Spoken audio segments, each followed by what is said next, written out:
1960s, Yehudi Menuhin wanted to have yoga lessons in England, and so he arranged to bring his teacher from India, Mr. B.K.S. Iyengar.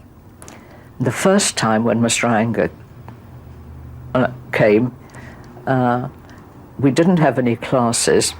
He only gave a demonstration which was arranged by the Asian Music Circle. I opened the paper one day and there was an article about Mr. Iyengar coming over here, or he was actually here to teach Yehudi Menuhin. And I was very interested in this article, in the Daily Mail, way back in 1961.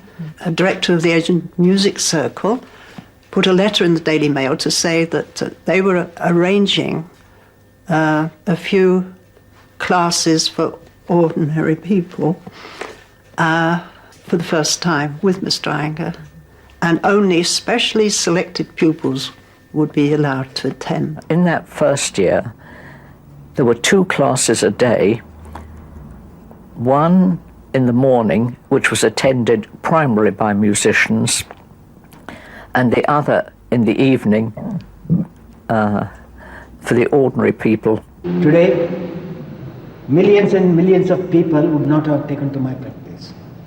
And not only that, it's going on in their generations, whether it is India or you take in the West.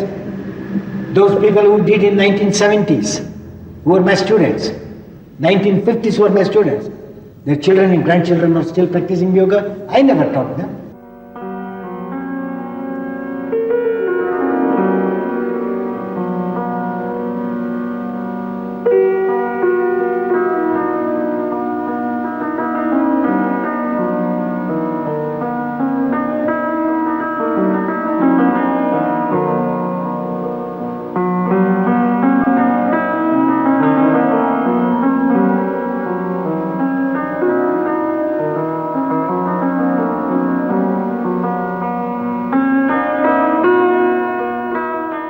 One evening, Mr. Iyengar produced a wad of papers and said, "I'm writing a book.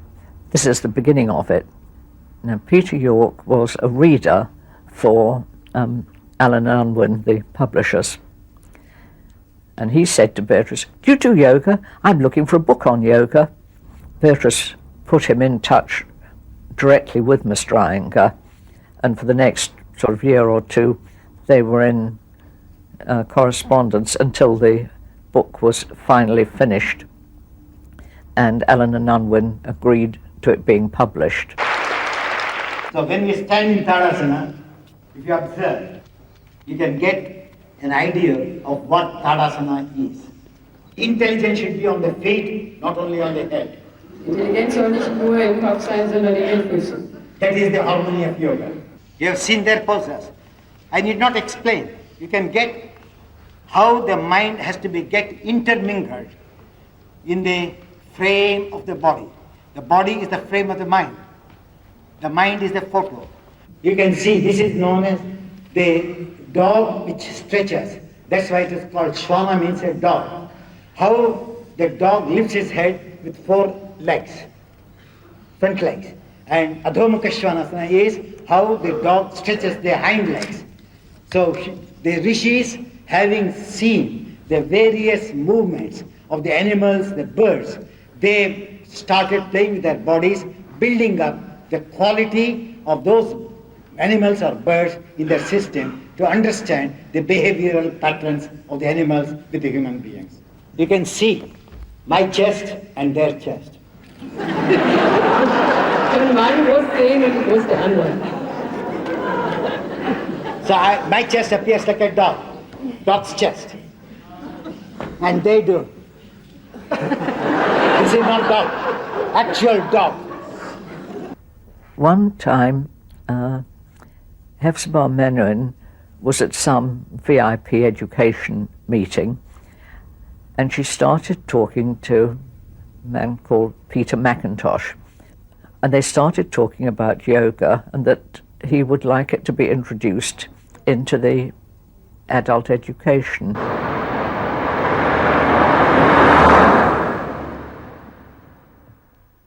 I'm a qualified teacher. I qualified, obviously, and I qualified in 1992. And I've been teaching yoga since then. Before that, I taught fitness, sports. But I mean, of course, my first love is teaching yoga because it's so multi-layered.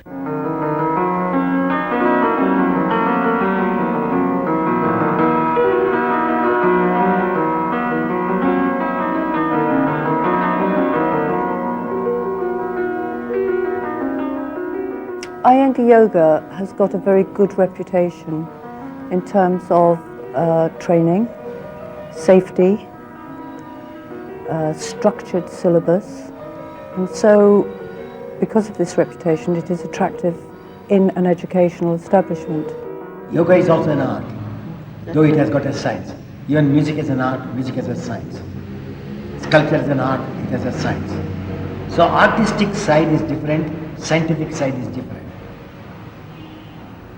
The difference is art is an experiential subject. Science is an experimental subject.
Friends of yoga, admirers of yoga, and practitioners of yoga. Before I start on the subject of yoga, I appreciated the youngsters who presented in a group with a background music, which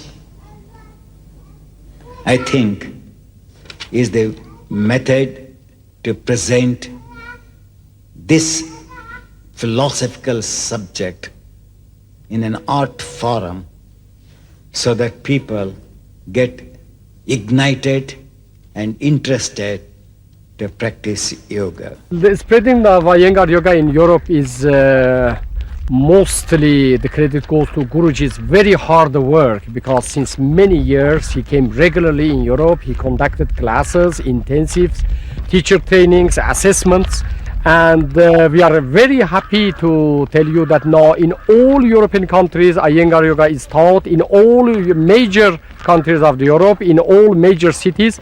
It goes from the countries like Germany, Holland, France, etc. till the remotest parts of the Siberia. I can tell that there is not any place in Europe that now we haven't certified Iyengar yoga teachers. Associations, they are coming up to promote his teaching in a correct way, because it is getting spread in a very big speed nowadays.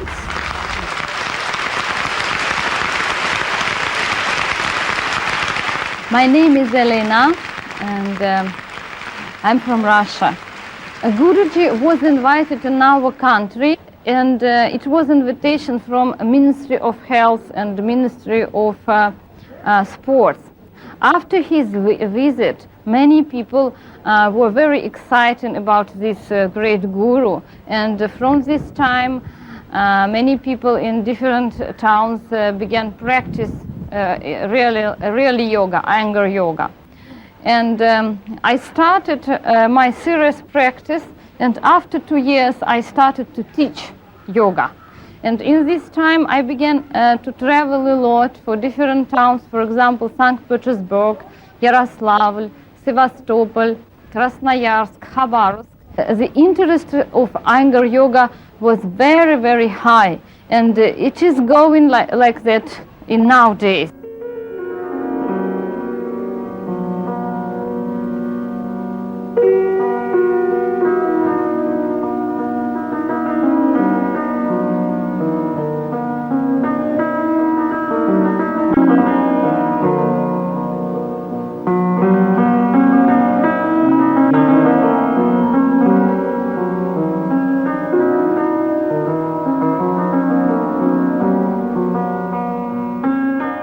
The first time I met Guruji was in 1987. It was an Iyengar Yoga convention that was being held at Harvard University in Boston, Massachusetts.